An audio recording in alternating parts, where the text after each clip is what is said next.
Boa noite a todos.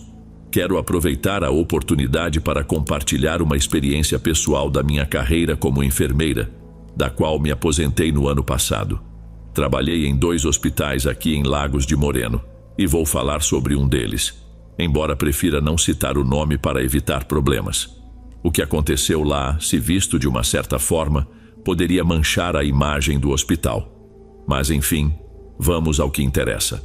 Nesse hospital eu exercia minhas funções normalmente. Já tinha trabalhado em outro hospital em Tepatitlan antes de aceitar uma oferta melhor aqui. Esse hospital em que estou falando recebia muitos corpos de pessoas em situação de rua, vindas de um abrigo próximo. Havia um convênio entre eles, o que infelizmente tornava comum ver essas pessoas acabarem ali, sem ninguém para reconhecê-las ou reclamar seus corpos. Durante os 7 meses que estive lá, confesso que nunca ouvi nada fora do comum. Não houve barulhos estranhos, nada que parecesse anormal. O necrotério era gerido por 2 médicos, uma doutora e um doutor, ambos extremamente profissionais. Eles se revezavam nas funções, já que o hospital era pequeno e não havia necessidade de ambos estarem presentes ao mesmo tempo. Falo isso para eliminar qualquer especulação futura. Certa tarde, chegou o corpo de um homem de cerca de 40 anos, em situação de rua, recolhido pelas autoridades e trazido para o hospital. Como era minha responsabilidade levar o corpo até o necrotério, assumi a tarefa. Eu sabia que caso nenhum dos médicos estivesse por lá, não deveria deixar o corpo sozinho. Meu dever era ficar por perto até que alguém chegasse. Normalmente, não demoravam muito para evitar qualquer mal-entendido. Assim, coloquei o corpo sobre a mesa de aço e esperei pela doutora. Foram cerca de 3 minutos até ela chegar. Fizemos os procedimentos necessários e eu a ajudei a colocar o corpo nos congeladores, onde ele ficaria até que pudesse ser examinado. Ambas estávamos lá quando ela fechou a porta. Estou contando isso porque mais tarde naquele dia, depois de realizar minhas demais tarefas, finalizei o relatório sobre aquele corpo. Passaram-se talvez umas 2 horas. Voltei ao necrotério com a doutora para que ela pudesse terminar o que faltava. No corredor, a encontrei voltando de sua pausa para o almoço. Quando ela abriu a porta, entramos para concluir o trabalho no relatório. Ela era a única de plantão com as chaves do necrotério. Havia uma chave reserva, claro, mas essa ficava trancada com o segurança ou na administração para que ninguém além dela ou do doutor tivesse acesso ao local.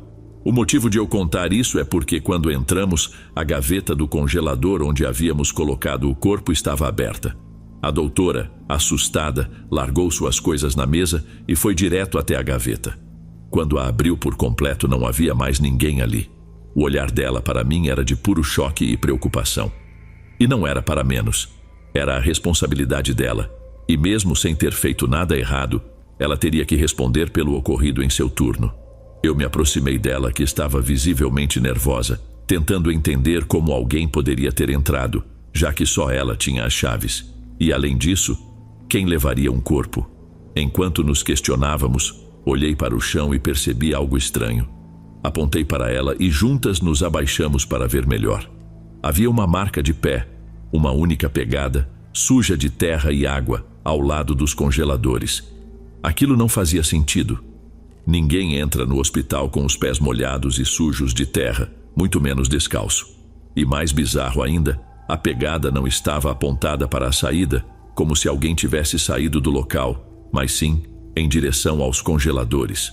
Acredite, o rosto da doutora mudou naquele momento. Ela fechou a gaveta e disse que precisava me contar algo. Apesar de nunca ter vivenciado nada parecido, ela estava calma, pois tinha certeza de que ninguém havia entrado no necrotério.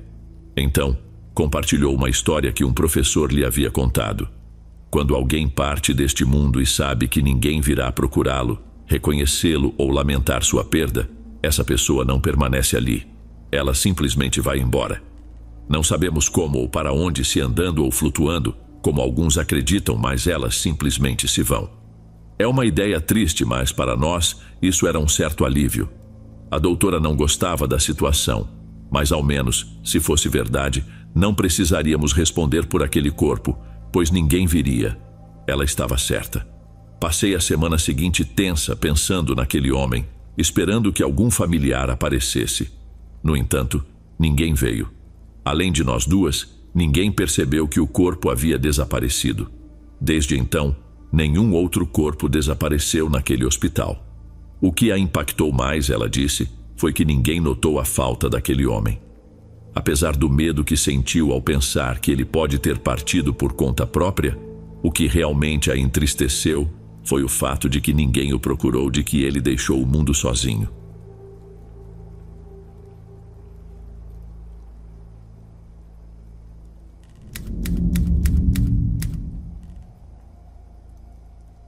Hoje, em Santiago, na República Dominicana, trabalho como embalsamador.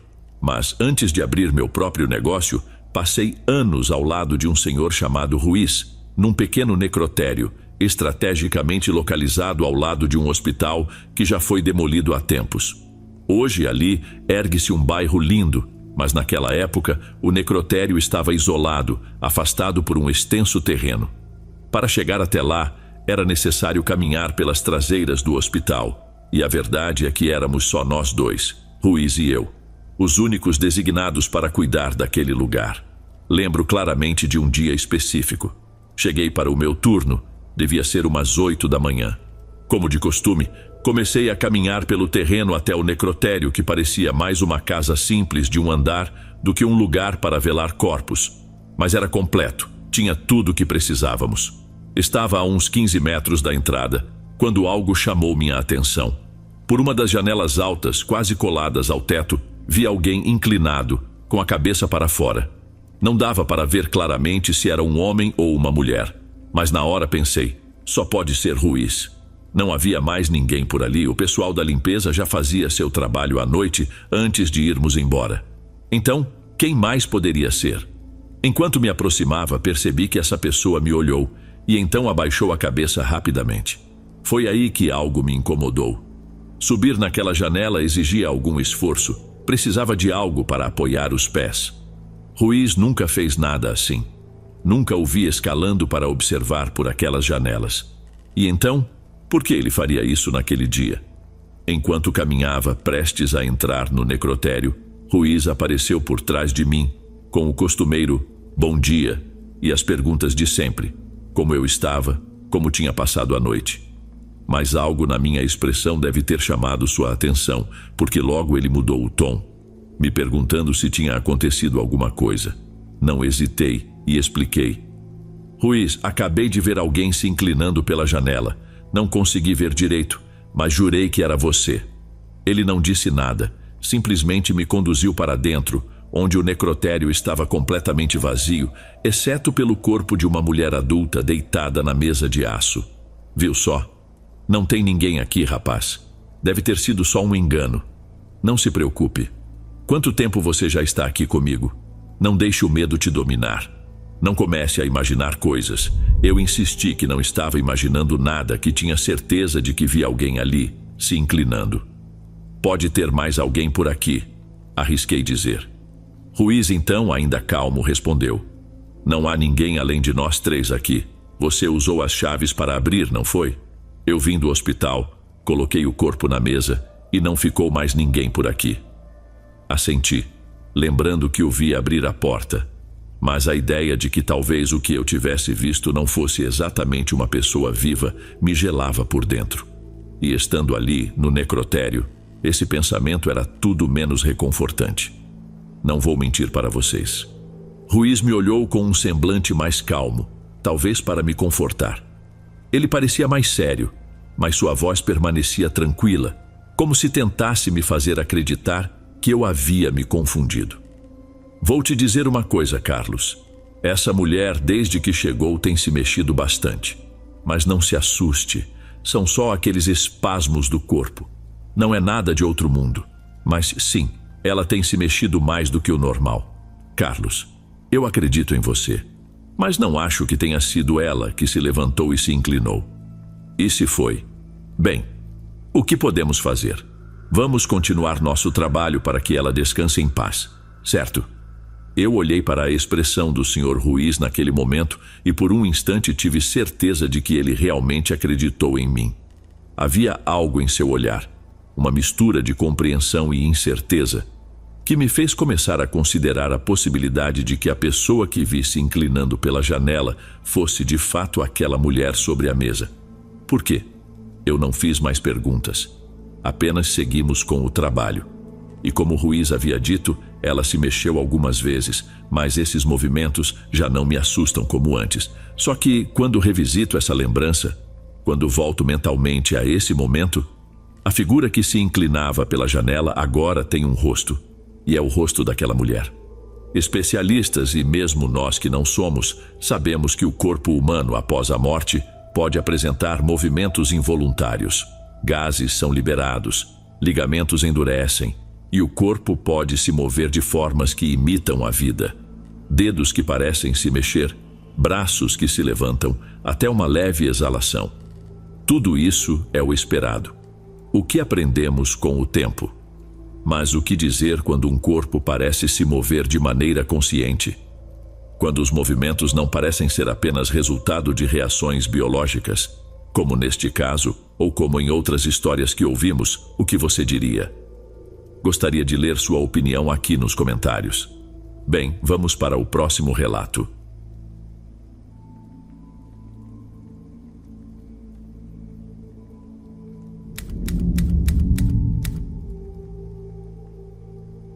Oi, Dom. Eu trabalho em um hospital bem próximo ao centro da cidade onde eu moro, que por algumas razões minhas prefiro não mencionar o nome. E se eu precisasse escolher uma das experiências mais marcantes que vivi no necrotério, sem dúvida, seria esta que quero compartilhar com vocês agora. Foi uma noite que misturou tantas emoções, inclusive o medo, e não vou negar isso. Naquela época, meu turno era o da madrugada, e eu era apenas assistente de um médico. Trabalhávamos completamente sozinhos no necrotério, e uma noite, por volta da 1h da manhã, recebemos o corpo de uma jovem. Ela tinha apenas 21 anos e havia falecido em um trágico acidente de carro. Estava viajando com o namorado quando foram atingidos por um caminhão. Foi horrível. O namorado, embora gravemente ferido, sobreviveu. Mas a jovem já estava morta há algumas horas, sem qualquer possibilidade de recuperação. E é aqui que vocês vão entender o que quero dizer com isso. Começamos a trabalhar com o corpo dela. Fizemos os exames de praxe, preenchemos os relatórios e a deixamos deitada na mesa de aço. Estávamos, o médico e eu, sentados no escritório de costas para a mesa, focados em preencher a papelada. A sala estava em um silêncio tenso, quebrado apenas pelo som das canetas no papel. Até que, de repente, ouvimos o som metálico da mesa se mexendo. Em um reflexo viramos, e foi quando a vimos. A jovem estava sentada com os olhos abertos, encarando-nos fixamente. Não tivemos tempo de esboçar qualquer reação. Ela estava completamente pálida, o olhar distante, mas ainda assim nos fitava. E então, com uma voz que ecoa até hoje na minha memória, perguntou: "Onde está minha bolsa?" Após isso, não foi um colapso ou um desmaio. Ela simplesmente lentamente voltou a se deitar como se nada tivesse acontecido. O médico, ao contrário de mim, não parecia assustado. Eu estava visivelmente abalado, mas ele apenas tirou os óculos, esfregou o rosto e fez o sinal da cruz. Havia uma tristeza em seus gestos. Segui seu exemplo, fiz o sinal da cruz também, e então ele sugeriu que fôssemos para o corredor. Lá fora, ele me disse para não me preocupar, que aquilo não era algo tão extraordinário. Era impossível, claro. Já fazia horas desde o falecimento. E como eu disse, nas condições em que a jovem chegou, não havia absolutamente nenhuma chance de que aquilo tivesse sido real. Ele me falou isso com uma calma estudada, claramente tentando me tranquilizar, mas eu estava profundamente nervoso. Segundo ele, às vezes isso acontece. Existem apegos, laços que nos impedem de partir completamente, seja com coisas materiais, pessoas, ou até mesmo com algo que tenha um significado profundo para o falecido. Não sabemos, mas faz sentido. Ele disse que eu não deveria me assustar, pois era improvável que ela se movesse novamente. Quando voltei para o necrotério, o medo ainda estava comigo. Aproximei-me da mesa com cuidado, quase esperando que ela se levantasse de novo. A ideia de que um corpo morto, não apenas se mexendo, mas falando, olhando diretamente nos meus olhos, olhos que estavam tão diferentes dos de uma pessoa viva, era algo que eu ainda não conseguia digerir. E acho que foi isso que mais me impactou. O olhar dela. Mesmo sentada, mesmo se dirigindo a mim, não havia vida ali. Isso foi o que mais me doeu. E quando me aproximei pela segunda vez, o medo desapareceu, dando lugar à tristeza. Profunda tristeza. Trabalhei ao lado do médico o melhor que pude até terminarmos. Tempos depois, o corpo foi entregue à família e nunca mais ouvimos nada sobre o caso. Mas o que eu vi nos olhos daquela jovem, aquilo foi o que me marcou mais do que qualquer outra coisa. É algo que jamais vou esquecer. Às vezes, acontecimentos como esse nos afetam de formas que não esperamos. O medo não é a única emoção que podemos sentir. A raiva, confusão, até uma certa calma. O que importa é que aquilo que sentimos, seja o que for, é muito real. Se estiver gostando dos relatos, peço que considere se inscrever aqui no canal. Aqui, compartilho todos os dias os melhores relatos de terror. Bem, vamos continuar.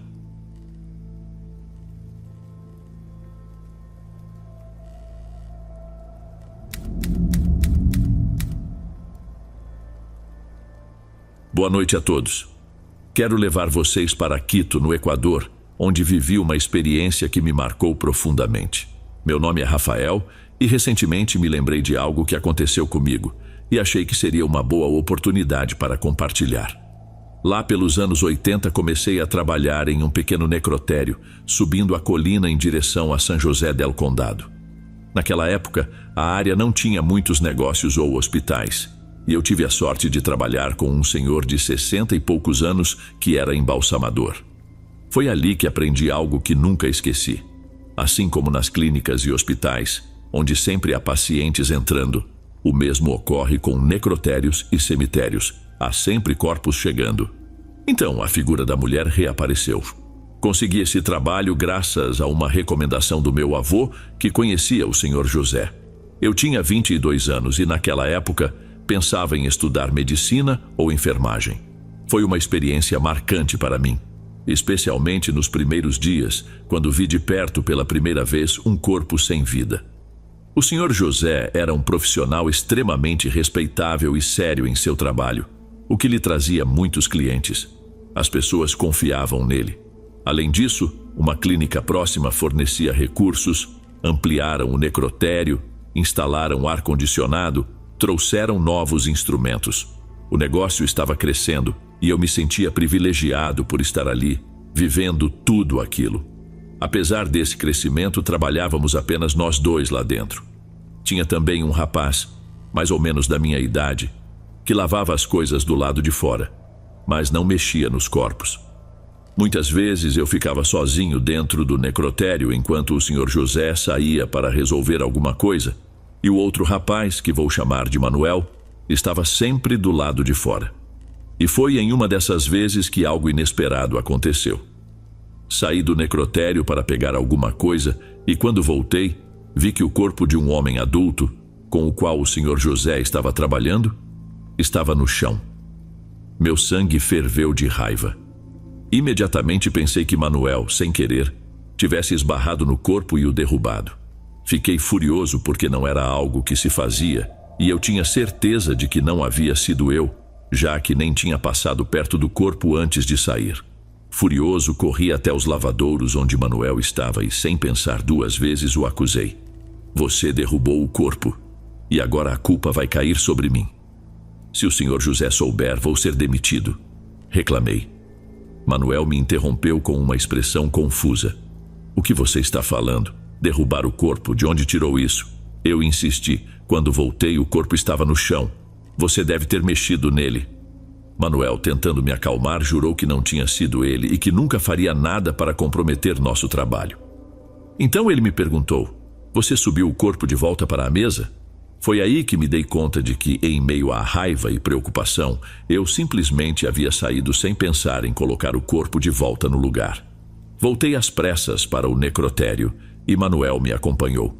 Juntos, levantamos o corpo e o colocamos de volta na mesa. Foi nesse momento que o Sr. José entrou. "O que está acontecendo, rapazes? Por que estão movendo o corpo?" perguntou curioso.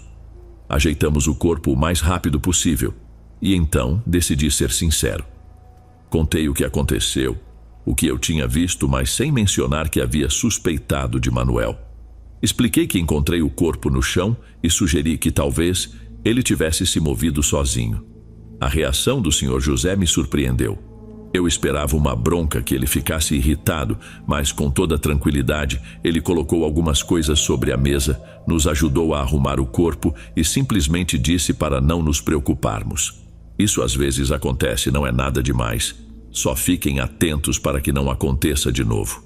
E se acontecer, coloquem o corpo de volta rápido", falou com uma calma inesperada. Manuel, do meu lado, estava tão confuso quanto eu. Ele havia começado a trabalhar lá uma semana antes de mim, então estávamos praticamente no mesmo nível, ainda aprendendo tudo. Passamos a semana seguinte como de costume, mas algo daquela experiência nunca saiu da minha cabeça. Na tarde de uma sexta-feira, anos atrás, lembro-me de estar sozinho com Manuel novamente. O Sr. José tinha muitas tarefas na clínica e, como não éramos muito conhecidos por lá ainda, ele precisava buscar pessoalmente tudo o que precisávamos. Naquela tarde específica, José deixou Manuel responsável por um corpo que havia acabado de chegar. Ele estava começando a ganhar mais responsabilidades, enquanto eu ainda era apenas um assistente, sem tanta proximidade com os corpos. Manuel pediu que eu passasse a mangueira que ele estava usando para limpar a mesa de aço. Enquanto ele ajustava as torneiras, estávamos ambos de costas para o corpo que estava no centro do necrotério, um homem adulto deitado sobre a mesa. Eu comecei a desenrolar a mangueira, me preparando para entregá-la, quando de repente ouvi atrás de mim uma risada. Não era qualquer risada, parecia abafada, como se a pessoa estivesse tentando rir sem ser ouvida, mas ao mesmo tempo era estranhamente clara e forte. No fundo, eu sabia que aquela risada grave não podia ter vindo de Manuel. Antes de eu ter a chance de dizer qualquer coisa, me virei e vi Manuel com os olhos arregalados, fixos no corpo. Segui seu olhar e o que vi me paralisou. O homem na mesa estava com os olhos fechados, como deveria estar, mas havia algo errado. Ele estava sorrindo. A boca daquele corpo sem vida formava um sorriso, e honestamente eu nunca tinha visto algo assim. Sorrisos em cadáveres são incomuns, e aquilo me causou um profundo desconforto. Sem falar nada, Manuel e eu saímos correndo do necrotério, deixando tudo para trás. Mesmo do lado de fora, ficamos próximos à porta, ambos respirando pesadamente e ainda chocados com o que tínhamos acabado de presenciar. "Você viu que ele estava sorrindo?" perguntei a Manuel, ainda sem acreditar completamente no que tinha acabado de acontecer. "Sim, vi claramente. Eu ouvi, por isso me virei", ele respondeu. Tentamos racionalizar, dizendo que poderia ser alguma espécie de brincadeira, mas Manuel, sério, me lembrou de que não havia como aquilo ser uma pegadinha. Ele me recordou todo o trabalho que o Sr. José já havia feito com aquele corpo. Não tinha mais nada dentro dele, se é que você me entende. Ficamos do lado de fora por quase uma hora, nervosos, assustados, conversando sobre o que poderia ter acontecido. Não queríamos voltar para dentro. O Sr. José ainda não havia chegado, e a escuridão lá fora só aumentava a sensação de desconforto. Eventualmente, resolvemos entrar apenas para acender as luzes, sem coragem de ir até onde o corpo estava. Não conseguíamos ver a mesa da entrada, o que nos dava algum alívio. Quando o Sr. José finalmente chegou, mal podíamos esperar para contar o que tinha acontecido. O Sr. José não parecia tão surpreso quanto eu esperava, mas havia algo em sua expressão que sugeria uma certa preocupação. Enquanto nos ajudava a recolher as coisas, ele perguntou: "E agora? O que aconteceu, rapazes?" Manuel explicou tudo, desde a risada até o sorriso no rosto do corpo. O Sr. José ouviu com atenção, e então nos disse para esperarmos do lado de fora, se preferíssemos. Ele ficou no necrotério por um tempo, e quando saiu, trouxe consigo uma aura mais séria. Olhem, rapazes, começou ele. Preciso lhes contar algo. Já trabalhei em muitos lugares, e às vezes há coisas que simplesmente não podemos explicar. Algumas pessoas falecem, mas não partem de verdade. José então nos contou sobre como comprou o terreno. Segundo ele, o vendedor, um senhor que morava ali perto, lhe perguntou se ele realmente tinha certeza de que queria o terreno. José achou a pergunta estranha e perguntou por que o terreno estava tão barato. O vendedor explicou: esse terreno pertencia ao meu tio, e ele fazia coisas obscuras. Eu não o queria mais. Curioso, José perguntou mais. O vizinho disse que o tio passava muito tempo falando com o de baixo, realizando rituais estranhos. No começo achavam que era brincadeira, mas com o tempo, o comportamento do tio foi ficando mais bizarro. Ele falava que a esposa que havia falecido voltava do cemitério para visitá-lo, aparecendo de noite coberta de terra. E depois o próprio tio faleceu. Quando o tio morreu, ninguém quis cuidar do terreno. A casa foi demolida, pois encontraram coisas perturbadoras lá dentro, coisas que José preferiu não detalhar demais. O vizinho disse que, mesmo não acreditando totalmente nas histórias, sabia que o tio havia enlouquecido por causa daquilo. Foi assim que o terreno foi posto à venda, e José, mesmo ciente da história, decidiu comprar e construir o necrotério. José nos disse que desde então já havia vivenciado várias coisas estranhas: objetos se movendo, portas fechando sozinhas, luzes que se apagavam sem motivo aparente. Nem sempre estava relacionado aos corpos, mas às vezes os cadáveres pareciam mudar de posição sozinhos. E havia vozes: José, venha aqui, aproxime-se. Ele nos contou que já tinha visto a boca de mais de um corpo se mover. Mas, como ele disse, quando você investe em um negócio, não o abandona tão facilmente. O senhor José, antes de nos deixar naquela noite, nos deu um conselho: encomendem-se a Deus, abençoem o lugar sempre que puderem, e, acima de tudo, não deem atenção a essas coisas. Se acontecer de novo, façam como fizeram agora, saiam. Depois disso, pelo menos comigo, nunca mais aconteceu nada de anormal. Deixei de trabalhar lá não muito tempo depois. Minha família se mudou para mais perto do centro, e a última coisa que ouvi foi que o senhor José havia falecido alguns anos mais tarde. Recentemente, tentei procurar o negócio dele, mas já não existia mais. Demoliram tudo. Talvez a família tenha vendido o terreno, quem sabe. Hoje, no lugar, há casas. Eu me pergunto se tudo acabou por lá, se as histórias chegaram ao fim, mas para mim, aquelas experiências nunca saíram da minha mente. A verdade é que sempre houve algo naquele terreno, algo que parecia usar os corpos como marionetes. Não os movia de forma brusca, mas apenas o suficiente para nos fazer questionar a realidade. Um sorriso aqui, uma frase ali, usando os corpos como meio de comunicação. Isso me afetou profundamente por muito tempo. A imagem daqueles corpos, especialmente o que eu vi sorrir, ficou gravada na minha memória. Dizem que ao deixarmos esse corpo físico, nossa alma ou espírito parte, libertando-se dessa envoltura de carne. É o que as crenças dizem. Algumas pessoas acreditam que isso facilita para forças, de lugares que desconhecemos, manipularem os corpos. Mas a questão que sempre ficou na minha mente é: com que intenção? Por quê? Essa pergunta continua a ecoar por aqui. E, sinceramente, eu ainda não sei a resposta. E você, o que acha? Gostaria de saber sua opinião enquanto compartilhamos essas histórias. Bem, vamos seguir para o próximo.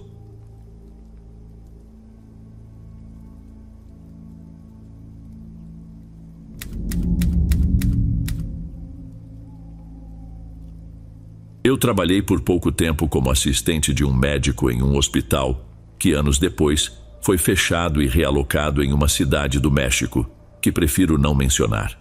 Isso foi por volta de 2007, quando eu ainda estava começando a me envolver com o trabalho de embalsamamento. Certo dia, nos chegou o corpo de um menino de 6 anos. Ele havia sido encontrado em uma casa nos arredores de um bairro de classe alta. Não nos deram muitos detalhes, mas o estado em que o corpo chegou, prefiro não entrar em detalhes, era horrível. Eu digo isso com todo respeito, mas estava claro que ele havia sido morto de uma forma cruel, até estranha. Se você for sensível, talvez seja melhor não continuar. As marcas no corpo daquele menino eram as mesmas que você encontraria em representações de Jesus Cristo na cruz. Você entende o que quero dizer? Foi perturbador. Naquele dia, tínhamos outros corpos para atender e não conseguimos trabalhar com o menino de imediato. O supervisor chegou e pediu para falar com o médico em particular. O semblante dele estava nervoso. Eu deixei a sala e esperei do lado de fora, ouvindo a conversa abafada entre os dois. Alguns minutos depois, o supervisor saiu apressado e eu voltei para dentro. Quando entrei, o médico estava organizando uns papéis. Ele olhou para mim e disse que viriam buscar o corpo do menino. Achei aquilo estranho, pois normalmente a família vinha primeiro reconhecer o corpo, mas nada sobre a situação parecia normal. Perguntei ao médico: "O que aconteceu? Por que vocês estão tão tensos? A polícia vai vir por causa do que aconteceu com o menino?" Ele parou, largou os papéis e me olhou com uma seriedade que me gelou. "Não, a polícia não vem. E, sinceramente, espero que eles não venham, porque, se vierem, será muito pior." Ele fez uma pausa antes de continuar, como se estivesse pensando se deveria me contar. "Olha, filho, o que acontece é que esse menino vem de uma família com muitos problemas com a polícia. Você entende o que estou dizendo?" Eu assenti, mas já podia sentir meu nervosismo crescendo. O médico foi direto: "Precisamos tirar o corpo daqui rapidamente. A família está a caminho e não queremos que eles se cruzem com a polícia. Eles estão furiosos. Ligaram para o supervisor completamente descontrolados, dizendo que o corpo do menino foi roubado. Descobriram o que aconteceu nesta manhã e estão vindo para cá. Seja o que for, não diga nada. Cumprimente com um boa tarde e só.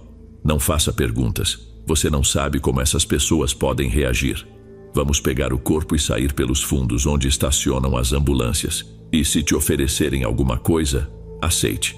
Depois a gente joga fora." Nós nos movemos rápido. Colocamos o corpo do menino na maca e naquela área tudo estava deserto. O hospital tinha organizado as coisas de forma a evitar que muitas pessoas vissem o que acontecia. Saímos pelos fundos e logo vimos uma mulher e um homem, ambos aparentando uns 40 anos. A tensão no ar era palpável e logo percebi que eram perigosos. O homem tinha uma arma longa apoiada na traseira da caminhonete. Era um daqueles veículos grandes, com uma caixa fechada, típica de mudança. Eles não nos cumprimentaram e nós também não dissemos uma palavra. Entregamos o corpo em uma bolsa preta envolto em um lençol branco. A mulher e o homem começaram a chorar, se apoiando no corpo do menino. Colocaram-no na caixa da caminhonete que já estava aberta. A situação era pesada, carregada de dor e raiva. Antes de o carregarem, a mulher se virou para nós, gritando, perguntando o que queríamos, por que estávamos olhando. Ela estava à beira de um colapso, muito nervosa e chorando. Não dissemos nada. Nos afastamos rapidamente, voltando para o hospital enquanto as portas se fechavam atrás de nós. Logo depois ouvimos o som da caminhonete arrancando e indo embora, deixando para trás a maca vazia. Eu realmente não sabia se tinha visto bem o que vi, então perguntei ao médico e ele me confirmou. Dentro daquela caminhonete havia um pequeno caixão, mas não era um caixão qualquer. Para uma criança, especialmente, era algo incomum. O caixão era vermelho, envolto em arame farpado, algo que nunca tinha visto antes. No meio, havia um símbolo estranho que eu não consegui distinguir muito bem. Mas o que mais me chamou a atenção foram as correntes ao redor dele. Ali, colocaram o corpo do menino. Quando perguntei ao médico sobre o que tinha visto, ele me respondeu: "Sim, filho, você viu certo. O caixão era vermelho e cheio de arame farpado. E eu estou convencido de que quem fez isso com o menino o ofereceu a alguém lá embaixo. Já ouvi relatos de coisas assim antes. E o mais provável é que essa família saiba exatamente o que aconteceu. Por isso enterraram o garoto nesse caixão. Aquele caixão me causou uma sensação terrível. A imagem ficou comigo por muito tempo, e saber o que aquilo poderia significar me perturbou profundamente. Algo mais estava naquela caminhonete além da família. Havia uma energia pesada, quase palpável. Depois que a caminhonete foi embora, o supervisor nos chamou, agradeceu pelo trabalho e nos deu um dia extra de descanso. Ele nos alertou que se a polícia viesse perguntar sobre as gravações, deveríamos dizer que não sabíamos de nada, que apenas cumprimos nosso trabalho e que a família nos pressionou. Não era seguro manter aquelas gravações e assim o assunto foi deixado de lado, esquecido. Nada mais aconteceu depois disso, mas estou contando essa história agora porque acredito que ela precisa ser ouvida. Testemunhei que esse tipo de coisa realmente acontece. Forças que eu nunca conheci, e honestamente nem quero conhecer, fizeram aquilo tanto com os vivos quanto com os mortos. Claro que devemos respeitar as crenças dos outros, mas nunca quando essas crenças causam mal a outro ser vivo. E neste caso, o que testemunhei estava carregado de maldade e lamento. Se estiver gostando dos relatos, não esqueça de deixar o seu like, isso ajuda demais o canal. Agora que deixou o seu like, vamos continuar.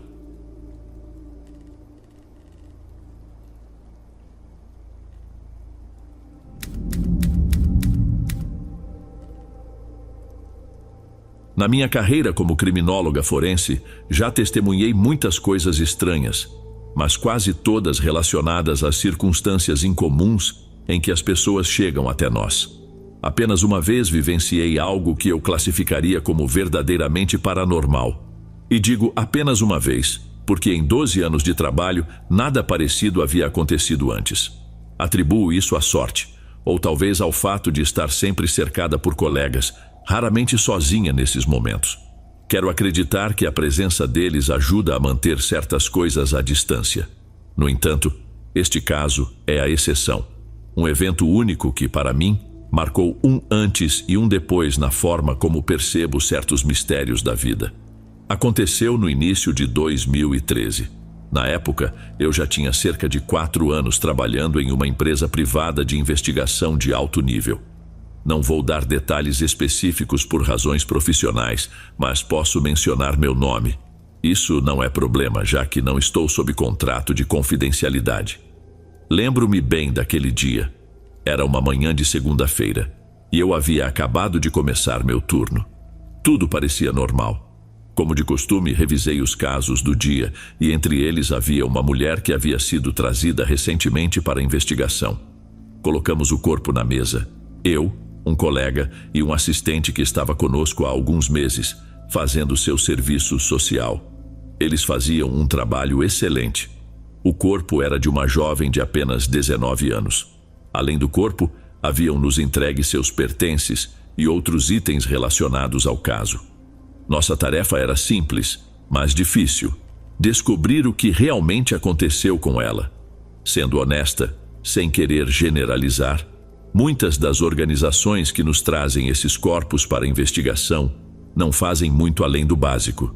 No caso dessa jovem, haviam sido realizados apenas 2 exames que apenas confirmaram a morte sem mais detalhes. Nos disseram que ela havia falecido na manhã de domingo, no dia anterior. Foi tudo o que recebemos das autoridades, além de algumas informações do hospital de onde veio o corpo. E é isso. Às vezes, é nosso trabalho na área forense fazer com que o corpo fale e nos revele o que realmente aconteceu, como costumamos dizer. Naquele caso, enviaram tudo o que tinham relacionado à jovem. Quando vi o corpo dela pela primeira vez, algo chamou muito minha atenção. A expressão em seu rosto. Era de uma tristeza profunda. Sua testa estava franzida, não em irritação, mas em angústia, como se algo muito doloroso estivesse acontecendo no momento de sua morte. E sua boca, o rosto inteiro, refletia essa tristeza. Era algo que me atingiu de forma intensa. Eu tenho o hábito de conversar com meus colegas e às vezes até com a pessoa que está na mesa. Digo coisas como: "O que aconteceu, querida? Como você veio parar aqui? Você é tão jovem." Naquele momento, senti uma dor imensa por ela. Enquanto avançávamos no caso, lendo o pouco que tínhamos, ficou claro que ela havia morrido no domingo, depois de sair na noite de sábado com algumas amigas para um bar. As autoridades suspeitavam de congestão alcoólica ou talvez uma overdose. mas nada estava claro ainda. As amigas e amigos dela não tinham falado muito, e aquele era todo o quadro que tínhamos. Lembro-me perfeitamente do momento em que começamos a examiná-la. Quando levantamos suas pálpebras, todos nós notamos algo curioso. As pupilas dela estavam voltadas para baixo, à esquerda, e assim permaneceram, não importa o quanto movêssemos os olhos com cuidado. Continuavam naquela mesma direção.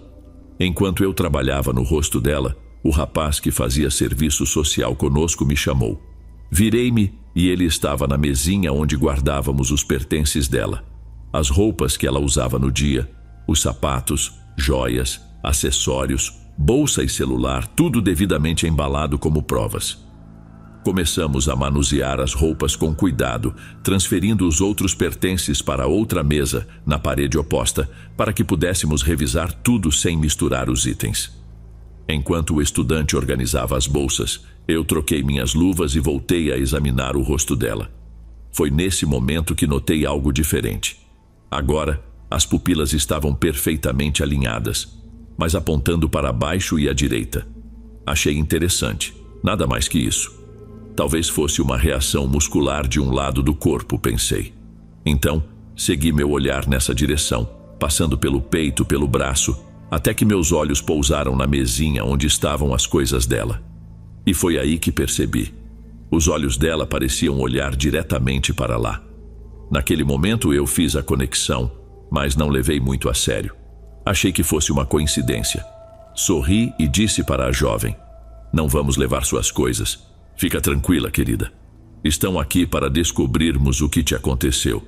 Sei que muitos já ouviram histórias de colegas que viram corpos chorarem após a morte. Naquela noite, eu presenciei exatamente isso.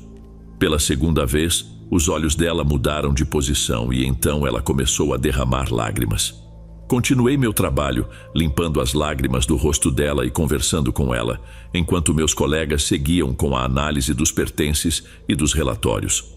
Era como se ela estivesse tentando nos dizer algo, e tudo o que eu podia fazer era prometer que tentaríamos entender.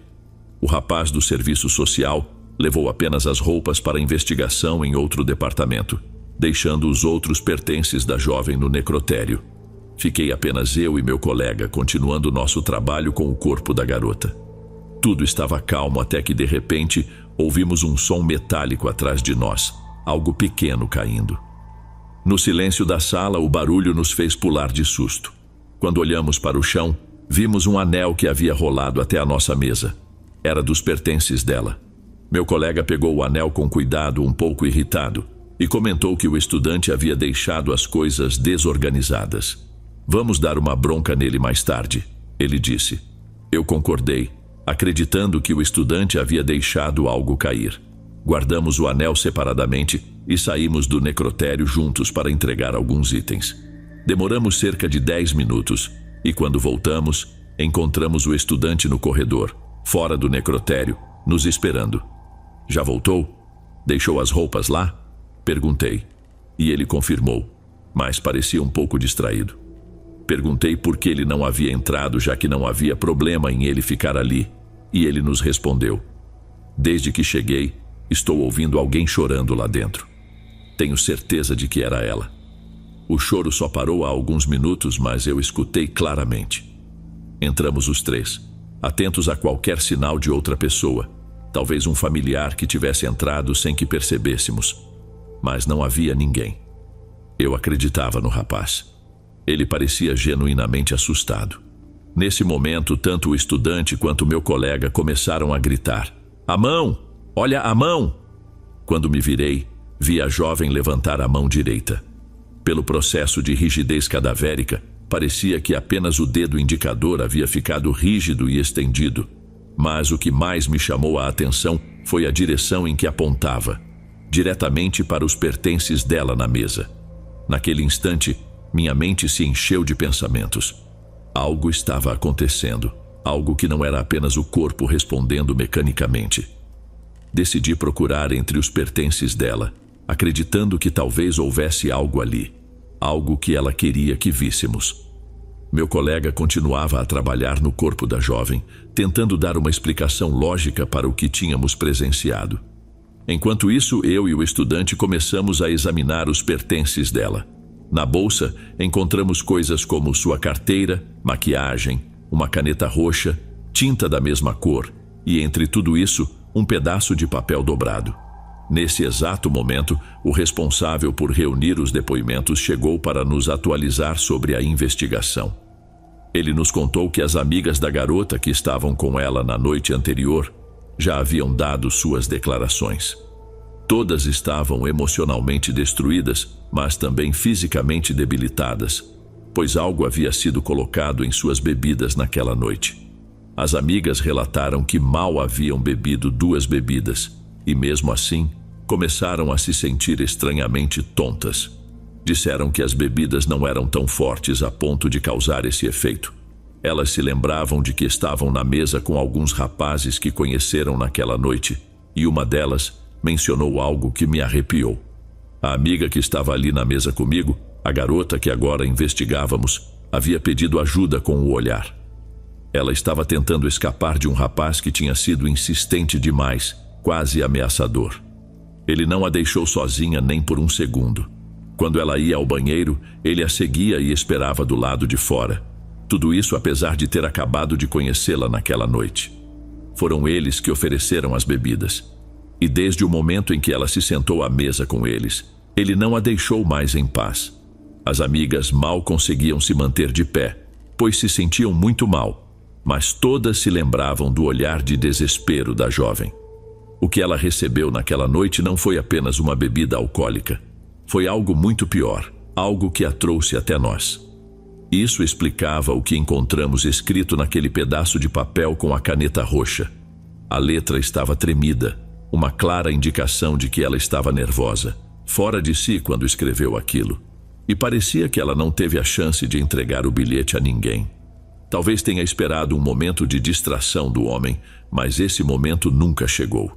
No papel estava escrito: "Não me deixem sozinha." Com aqueles detalhes, conseguimos montar o relatório, desenhando todo o caso para procurar os homens envolvidos. Mas mesmo assim, passei o restante da tarde ao lado da garota, desolada. Ler aquele pedido de ajuda, "Não me deixem sozinha", me tocou de uma forma que não consigo explicar. Fiquei pensando, repetindo para mim mesma que talvez, de alguma maneira, eu pudesse ter feito diferença. Passei todo o tempo ao lado dela, falando baixinho, prometendo que, enquanto ela estivesse naquela mesa, não estaria sozinha. Eu ficaria com ela até que sua família viesse buscá-la.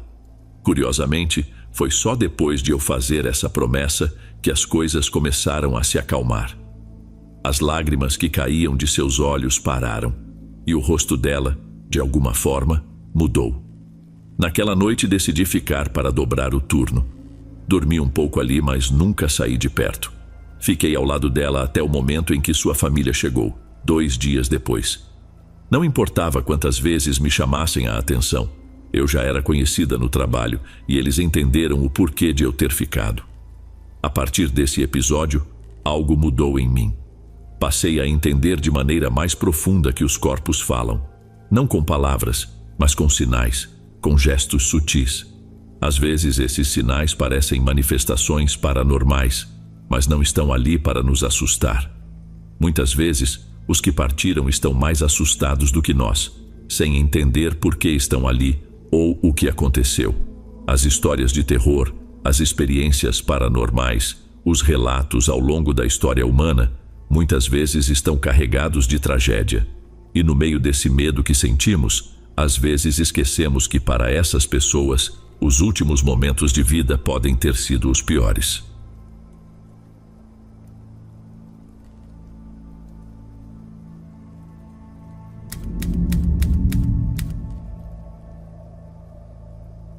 Ao longo dos anos fui montando uma imagem do que aconteceu comigo, mas ainda restam muitas dúvidas. Vamos voltar para 2010.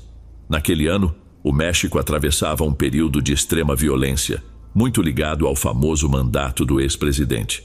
Não vou entrar em todos os detalhes daquela época, porque isso nos levaria para outros tópicos.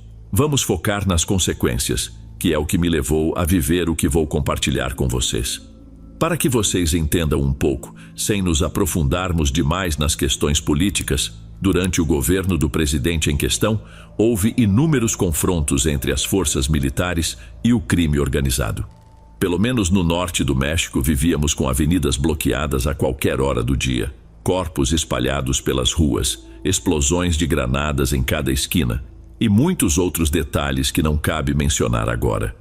Um ponto que muitos de nós não refletíamos na época era: o que acontecia com os corpos dessas vítimas, principalmente aqueles ligados ao crime?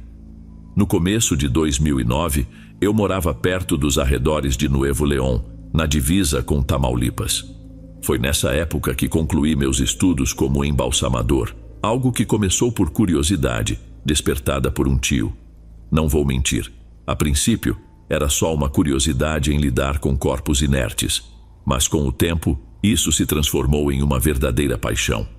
Quando finalizei os estudos, estava cheio de vontade de iniciar minha carreira. Aprendi muito e repeti cada procedimento ensinado até dominá-lo. Inclusive, fui um dos que se formaram com notas altas. No entanto, a sorte não estava do meu lado quando comecei a procurar trabalho. Eu sabia que havia uma grande demanda de profissionais por todo o país, especialmente no norte, nos hospitais, emergências, necrotérios e funerárias. Mesmo assim, a sorte não estava ao meu lado. As vagas, quando apareciam, eram rapidamente preenchidas, dados os tempos que vivíamos. Passados alguns meses, meu tio conseguiu um trabalho para mim em uma funerária, mas na área de vendas, já que a empresa já contava com seu próprio embalsamador. Meu tio garantiu que, assim que o funcionário se aposentasse, a posição seria minha. Eu não podia me dar ao luxo de recusar a oferta. Embora não fosse exatamente o que eu tinha estudado ou planejado, era uma área próxima à minha meta profissional. E o que mais eu poderia fazer? Acreditei que era parte do caminho até alcançar o cargo que eu desejava. O salário não era grande coisa, mal cobria o aluguel mensal. Além disso, devido àqueles tempos conturbados, tínhamos trabalho constante na funerária, sem horário definido.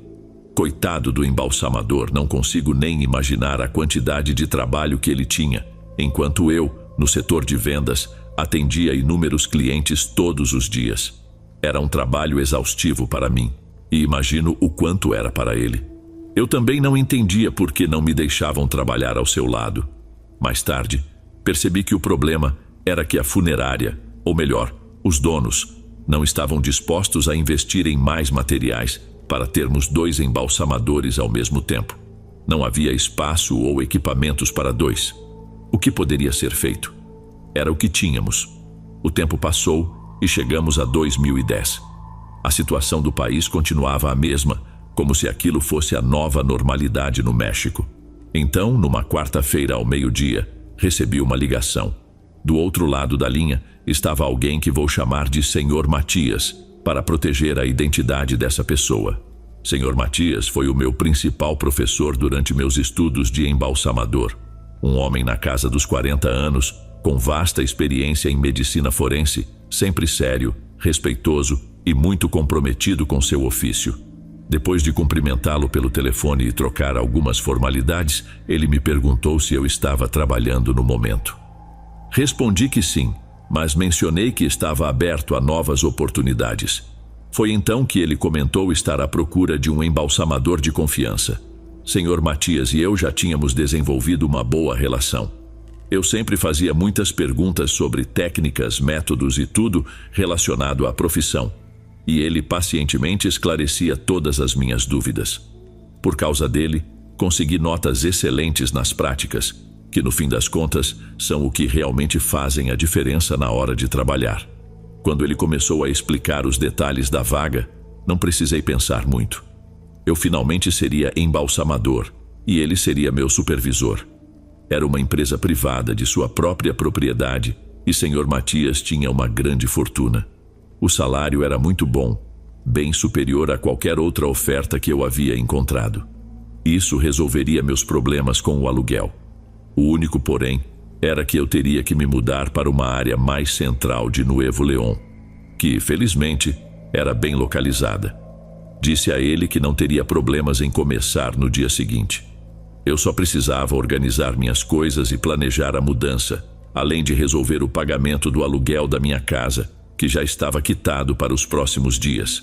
Ou seja, não haveria problema em deixar o imóvel antes de o período terminar. Para resumir os detalhes menos importantes, no dia seguinte fiz a mudança, entreguei minha carta de demissão e, após algumas horas de ônibus, cheguei à casa de uma das minhas tias.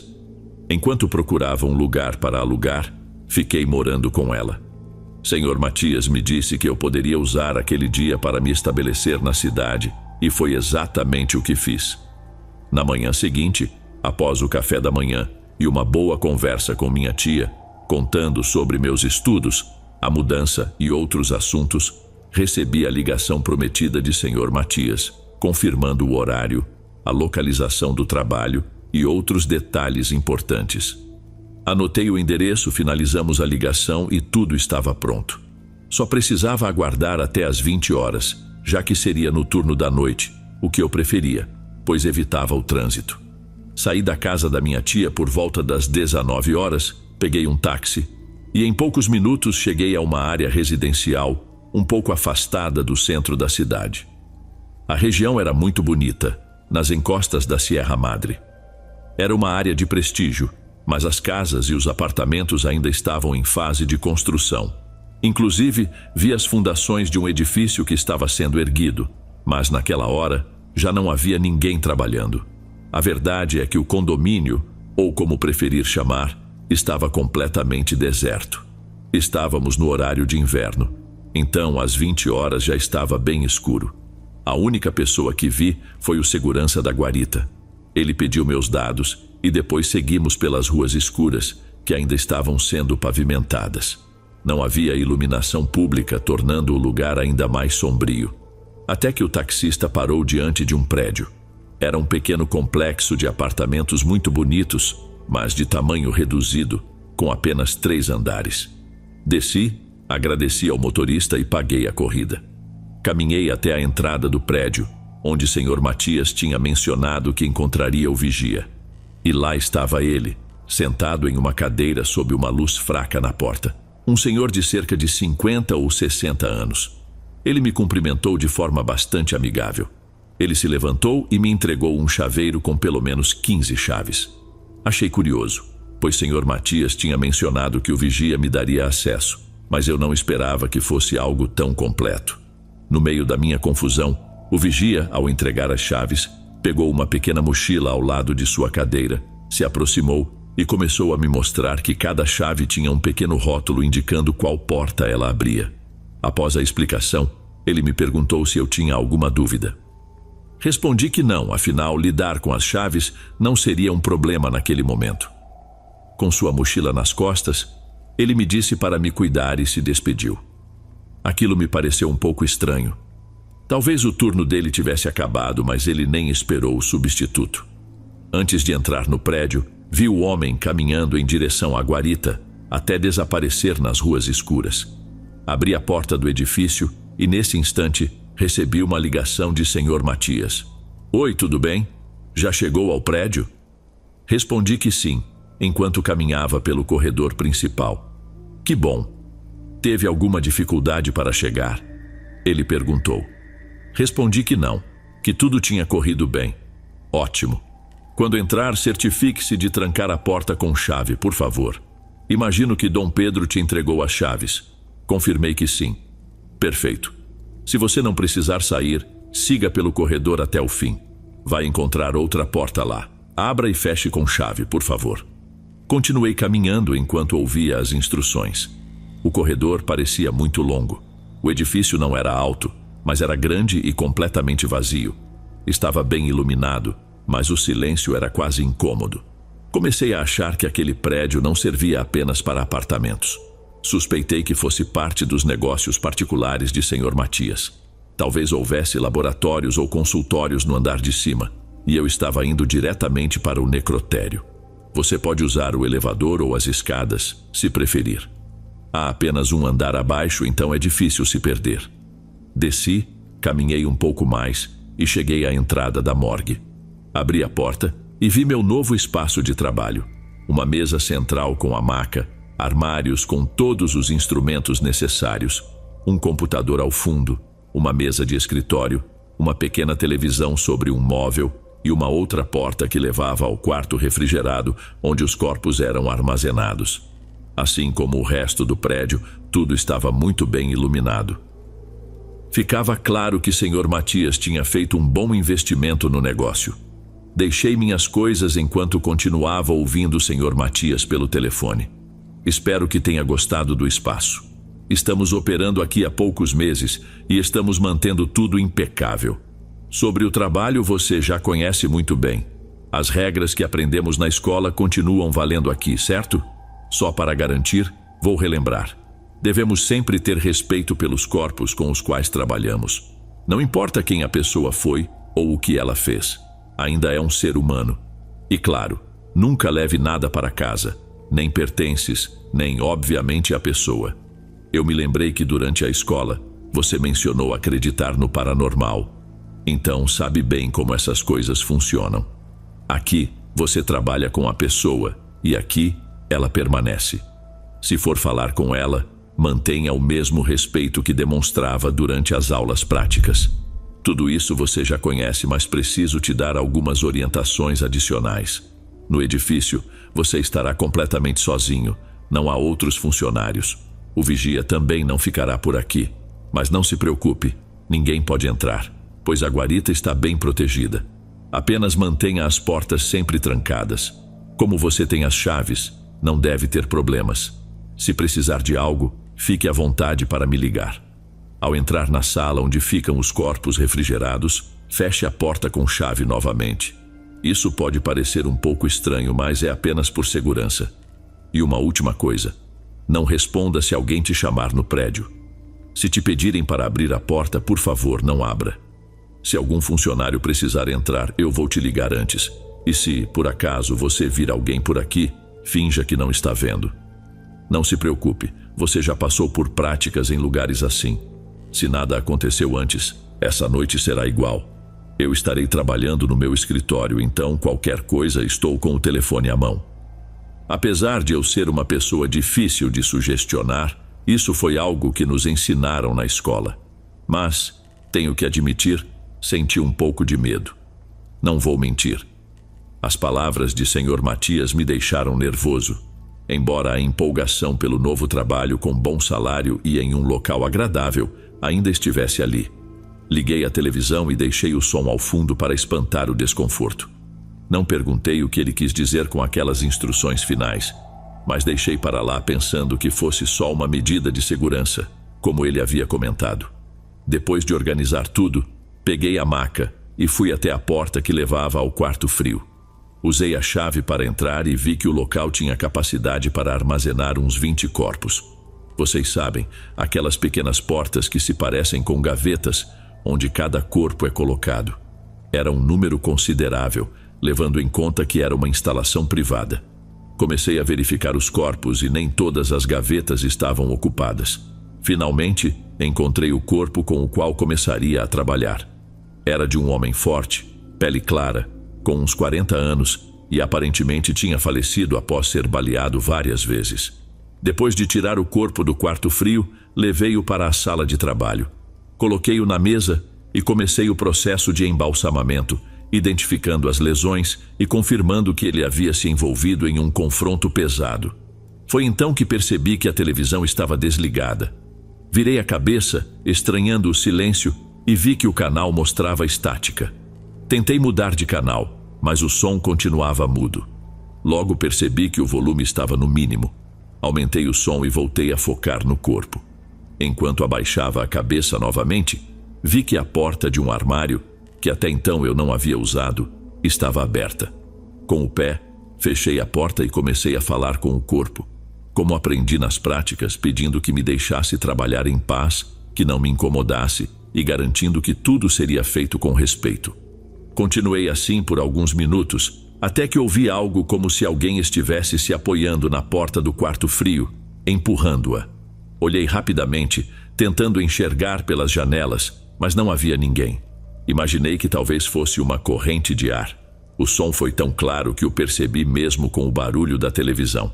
Tentei me concentrar novamente no meu trabalho, mas logo depois ouvi outro barulho vindo da porta do quarto frio. Desta vez, Foram 3 batidas distintas.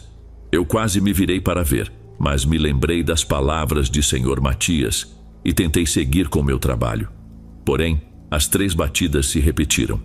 O medo que senti naquele momento é algo difícil de descrever até hoje. Foi tão intenso que eu não conseguia continuar. Afastando-me da mesa, fui até o laptop de trabalho. Enquanto me movia, vi, pelo canto do olho, uma silhueta parada atrás das janelas da porta do quarto frio. Abri o Facebook no computador, tentando me distrair e afastar o medo. Talvez eu estivesse apenas sugestionado, imaginando coisas por ser meu primeiro dia no trabalho. Fiquei focado nas postagens dos meus amigos e deixei meus ouvidos atentos a um programa de competição musical que estava passando na TV. Eu precisava manter todos os meus sentidos ocupados, pois as batidas na porta não paravam. Quando finalmente consegui me concentrar no som da televisão, ouvi uma voz ao longe. Não entendi o que dizia por conta do ruído, mas naquele momento, o som da TV estava me servindo de proteção. De repente, a televisão ficou em silêncio de novo, sem motivo aparente. O controle remoto estava em cima de um armário longe de mim, e então ouvi ao fundo: "Ei, me abre, preciso ir embora, me abre." Lembrei-me das instruções de Sr. Matias e não olhei nem respondi. Mas o que eu deveria fazer? Ficar ali ouvindo isso sem reagir? Peguei o telefone e tentei ligar para Sr. Matias, mas o homem, porque a voz era claramente masculina, continuava repetindo o pedido, pedindo para abrir a porta. A linha estava ocupada. Talvez ele estivesse em outra ligação e não pudesse me atender. Comecei a rezar, pedindo proteção contra aquilo que eu não entendia. Sabia que era alguém dos corpos guardados no quarto frio, mas não sabia se era uma boa ou má pessoa. Na escola, ouvimos inúmeras histórias assim, mas uma coisa é escutar. Viver isso na pele é completamente diferente. "Você vai me abrir ou eu vou abrir sozinho?" "Zrenia", ouvi novamente, mas dessa vez o tom era ainda mais estranho, como se a voz não tivesse nenhum sotaque. Era esquisito e, não vou mentir, comecei a chorar. Sentia que a qualquer momento perderia o controle e faria nas calças, porque eu realmente achava que aquele ser, alma ou o próprio corpo, abriria a porta. E Deus sabe o que aconteceria depois disso. Não faço ideia de quanto tempo fiquei sentado, encostado na parede, chorando e rezando. Sr. Matias continuava preso em sua chamada. De repente, a maçaneta da porta que conectava o corredor ao resto do prédio começou a se mexer. Não foi um movimento brusco, mas como se alguém estivesse verificando se a porta estava trancada ou não. Do lado de fora, ouvi o som de alguém chorando enquanto a maçaneta ainda se movia. Felizmente, eu havia trancado a porta. Enquanto conto isso agora, pode até parecer algo simples, mas acreditem, foi a pior noite da minha vida. Mesmo depois de tantos anos, o medo que senti naquela noite ainda me persegue. Por um momento pensei que tudo aquilo poderia ser uma espécie de brincadeira de iniciação, como fazem em muitos trabalhos. Mas Sr. Matias era uma pessoa muito séria. Quem o conhece sabe que ele nunca faria algo assim, especialmente em um lugar tão delicado. A voz continuava ao fundo, repetindo que eu deveria abrir, dizendo que precisava sair e que, se quisesse, ele mesmo abriria a porta. Mas eu pensei, se ele pudesse, já teria feito isso.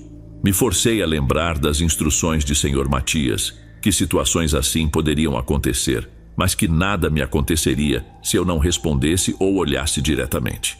Foi então que recebi a ligação de Sr. Matias. Ao perceber que eu estava chorando, ele pediu que eu me acalmasse e seguisse as instruções que ele havia me dado. Tentei responder, mas a voz não saía, presa pelo medo e pelo choro. Ele disse: "Fique calmo, consigo ouvir tudo daqui. Vou pedir para o Diego ir até aí. Não se mexa." Tremendo, expliquei que eu estava escondido debaixo da mesa para atender a ligação. Era um bom lugar, já que me protegia da vista do restante da sala. "Ótimo, fique aí. Diego tem uma cópia das chaves e vai chegar até você. Não abra a porta para ninguém e, por favor, não tente sair." Concordei, prometendo que não sairia. Ele me disse que Diego chegaria em menos de 10 minutos, que ele era uma pessoa de confiança e que me tiraria daquele lugar. Fiquei ali, ouvindo os soluços de uma mulher, os golpes e as vozes que vinham da porta do quarto frio, até que de repente tudo ficou em um silêncio absoluto. Isso me trouxe algum alívio, mas meu corpo ainda tremia, temendo perder o controle a qualquer momento. No meio daquele silêncio, ouvi passos atrás da mesa. O medo voltou com força total. Os passos eram lentos, muito lentos. De repente ouvi uma voz masculina. "Onde você está, Júlio?" "Sou Diego." A voz soava atrás da mesa. Meu nome não é Júlio, mas aquela voz usou meu nome verdadeiro. Quase saí de debaixo da mesa ao ouvir que Diego já estava na sala. Mas foi então que me dei conta. Eu não tinha ouvido nenhuma porta se abrir. Os passos eram de alguém descalço e pesados. Foi nesse momento que perdi o controle, chorando enquanto tapava minha boca, porque os passos continuavam, dando voltas por toda a sala. Eu achei que aquele seria meu fim, até que de repente ouvi a porta se abrir, o som de chaves se chocando e uma voz jovem, como se alguém tivesse chegado correndo. Ele chamou meu nome. Decidi arriscar e saí de onde estava. Era Diego. Não o conhecia, mas ele me olhou com surpresa, segurando um monte de chaves e com uma pequena mochila ao lado. Perguntou o que tinha acontecido. Eu disse que explicaria do lado de fora enquanto pegava minhas coisas para sair. O corpo com o qual eu estava trabalhando já não estava mais na mesa, e eu tinha ainda menos vontade de ficar naquele lugar. Trancamos tudo rapidamente e saímos. Quase na saída, entrei em um banheiro, lavei o rosto e troquei de calça. Ainda tremendo, contei a Diego o que havia acontecido. A princípio pensei que fosse uma brincadeira, mas pela expressão dele, descartei essa hipótese. Ele deu algumas palmadinhas nas minhas costas e disse que aquilo fazia parte do trabalho, pelo menos naquele prédio. Curioso, perguntei por que aquilo acontecia. Já estávamos do lado de fora, próximos à porta de vidro, enquanto ele explicava. "O que você viveu não tem a ver com o prédio ou o terreno.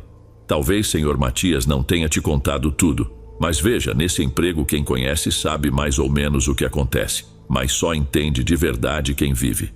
Mesmo assim, todos querem o trabalho, porque paga muito bem. Sr. Matias é um supervisor respeitado. Ele não contrata qualquer um. Ele te escolheu porque sabe que você é competente, não por coragem. E tem mais, Sr. Matias trabalha para outra agência privada. Com a situação como está, corpos por toda parte, este prédio especificamente recebe gente dos malitos, que são membros do crime organizado. Você entende, né?